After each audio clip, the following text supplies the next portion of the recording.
Pure and undefiled religion in the sight of our God and Father is this: to visit orphans and widows in their distress, and to keep oneself unstained by the world.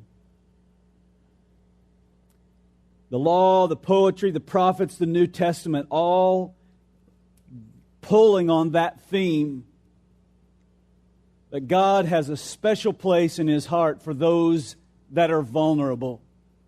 The alien, a person without a place to call home. The widow, no longer with the covering of a husband to care for and provide for her. And the orphan, the fatherless. God has a special place for those people groups. They often find themselves defenseless, exposed, susceptible, undefended, unguarded, unprotected. There are those people among us that the world often just runs over and exploits. That's one end of the spectrum in terms of how they get used. But there's another end of that spectrum that many of us would come more near falling into. It's not that we abuse them or exploit them, but that we, through our behavior, often communicate that we care so little about them that they simply become visible to us. We just don't see them.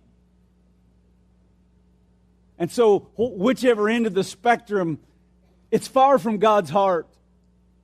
Whether we just choose not to see them and let them drift into a sea of humanity, or whether we find ourselves in a position of just exploiting those who are vulnerable, it's far from God's heart.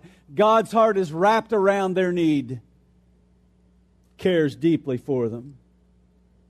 You saw many of them, their faces on the screen as it rolled.